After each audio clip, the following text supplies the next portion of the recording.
Amis des références de tension, bonsoir. Aujourd'hui, je vais vous parler de ça. C'est un petit appareil qu'on trouve assez facilement, je veux dire, sur le net, tant que ça soit sur eBay, sur Ali, enfin bon, on trouve ça un peu partout.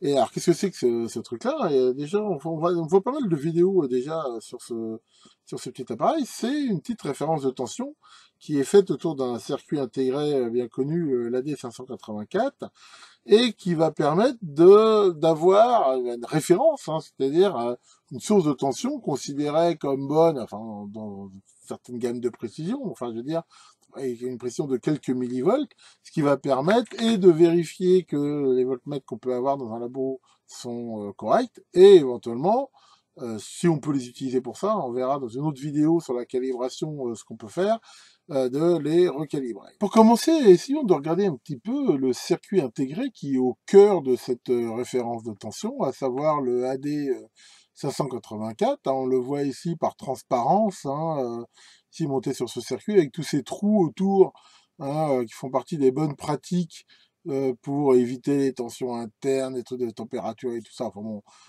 c'est pas le but trop de la vidéo de parler de ça, mais enfin c'est plutôt bien de l'avoir monté comme ça. On voit ici le brochage, on voit ici une photo du boîtier. Alors si on regarde ce petit extrait du datasheet du AD 584, qu'est-ce qu'on peut voir?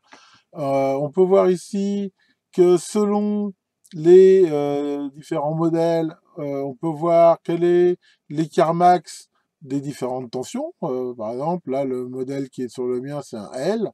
Donc, on voit plus ou moins 5 millivolts sur 10 volts. Et, enfin bon, ainsi de suite pour les tensions, ce qui est plutôt pas mal, je veux dire, comme précision, hein. On est bien meilleur de ce que peut faire une Zener ou enfin, je veux dire, un truc classique, quelque chose comme ça. Surtout que là, l'idée, c'est qu'il n'y a pas d'ajustement spécifique. Ensuite, on voit comment va varier cette tension par rapport à la température. Et là, c'est pareil, c'est plutôt bon, hein. Ici, on voit 5 ppm par degré, 10, enfin, c'est pareil, c'est plutôt bon. Ici, on va voir le courant consommé, le niveau de bruit. Ça, c'est aussi très intéressant. Voilà, ça, c'est la stabilité à long terme. C'est-à-dire sur 1000 heures de fonctionnement, ça va varier de 25 ppm. C'est là que c'est ces deux paramètres qui sont très importants, hein. Alors, l'autre fois, j'avais parlé de précision et de stabilité. Et un éminent métrologue m'a fait la remarque que c'était pas assez précis comme terme. Il fallait mieux parler de justesse et de fidélité.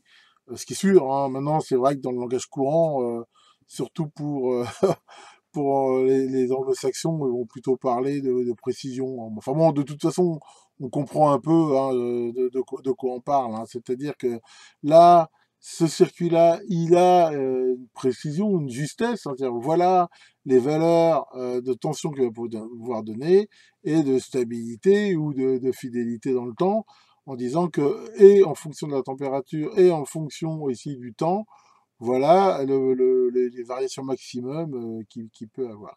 Je vous ai mis ici un extrait du LM199 et on voit quelque chose qui est très intéressant, c'est que la différence entre le AD584 et le LM199, c'est regardez, le LM199, il dit que quand on l'achète, la tension de base elle est de 6,95, mais peut varier de 6,6 à 7,3, ce qui est énorme.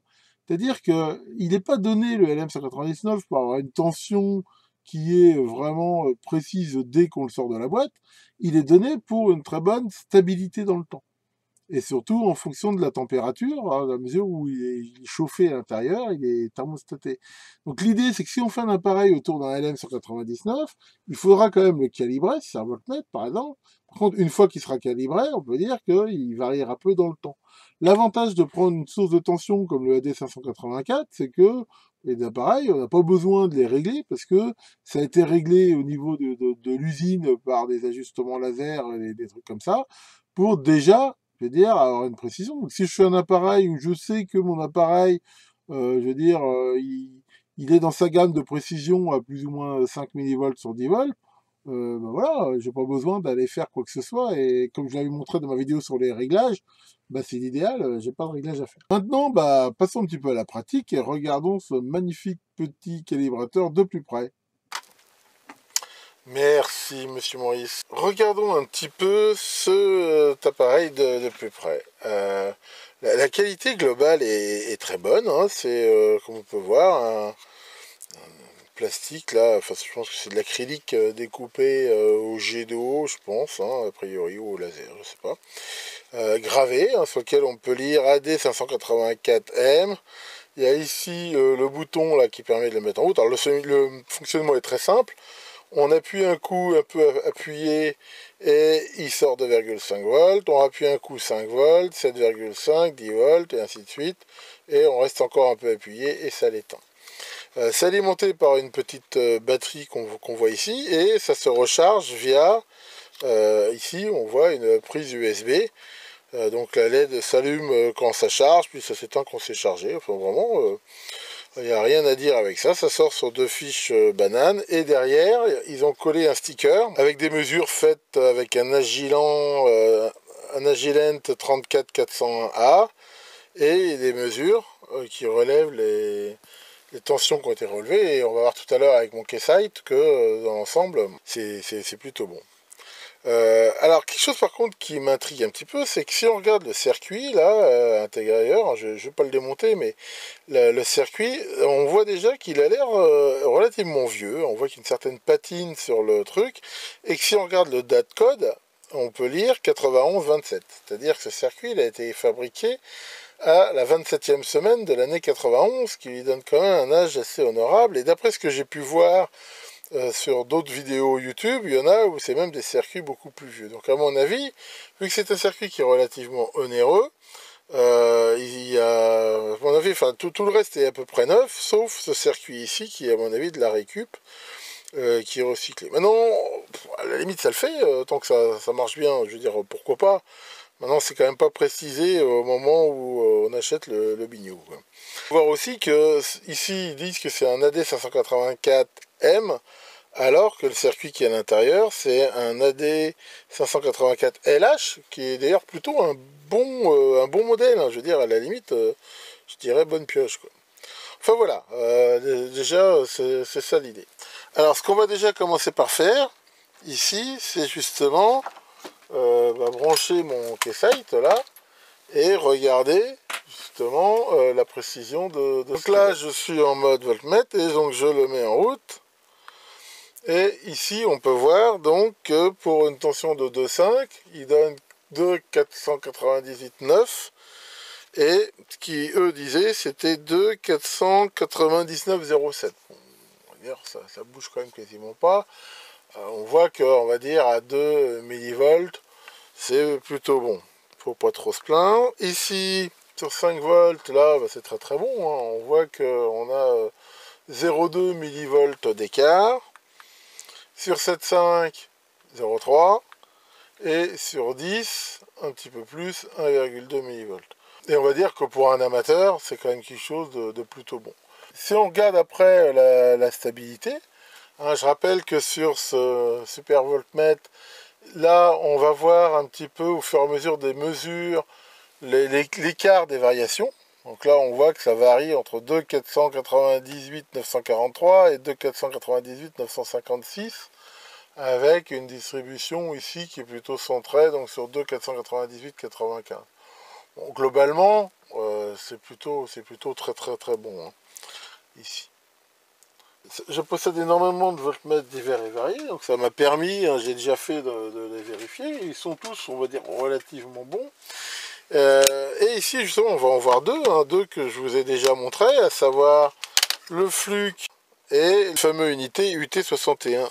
Donc on va les brancher les deux ici en parallèle. Alors, vu la grande impédance d'entrée, normalement ça ne serait pas forcément gênant. Et on va regarder un petit peu ce qu'il décide d'afficher. Alors allons-y, tac tac. Position voltmètre sur les deux. Ici, voilà. Alors on voit que l'unité, il a un chiffre de plus de précision. Alors je vais essayer de mettre pour qu'on voit bien l'affichage. Voilà. Et allons-y pour la mise en route de la référence. Voilà, donc là on voit que ici on est plutôt bon au niveau tension pour le 2,5. ici on voit qu'il y a une sacrée, enfin, il y a une erreur assez forte. Si on passe ici sur 5 volts, là on voit aussi qu'on est aussi plutôt bon, hein. Il y a une petite erreur, enfin je veux dire elle est quand même relativement très faible. Ici pour le coup on est encore très mauvais, enfin on a 40 millivolts d'erreur. Sur 7.5, ici c'est pareil, c'est relativement mauvais alors que là c'est plutôt bon. Et ici sur 10, là c'est plutôt très bon aussi, hein, alors que là il y a encore pas mal d'erreurs. Donc voilà, ça permet ce petit montage, déjà sans parler de calibration, ça va permettre d'avoir une idée de la justesse de ces différents multimètres et de regarder éventuellement si l'écart est à peu près constant, de faire une correction déjà pour essayer d'avoir une idée de la tension, mais surtout éventuellement de les recalibrer. Moi personnellement, je l'avais cherché, je l'ai trouvé sur eBay pour 14 € il est pour compris. Je vous mettrai là le lien de là où je l'ai trouvé, mais enfin, d'après ce que j'ai pu voir, on le trouve à pas mal d'endroits. Après, à vous de chercher pour essayer de trouver le meilleur prix, hein. Ça, après, c'est chacun ses petites ficelles. Donc, dans une prochaine vidéo, on parlera justement de la calibration, et on verra que le fait d'avoir une référence comme ça, mais qui donne des tensions fixes, il y a des cas où ça peut aider à la calibration, il y a d'autres cas où ça peut aider, mais pas de façon si simple ou si directe qu'on peut croire. D'ici là, que le grand band gap, dieu de la précision, veille sur vos microvolts. Et tchuss.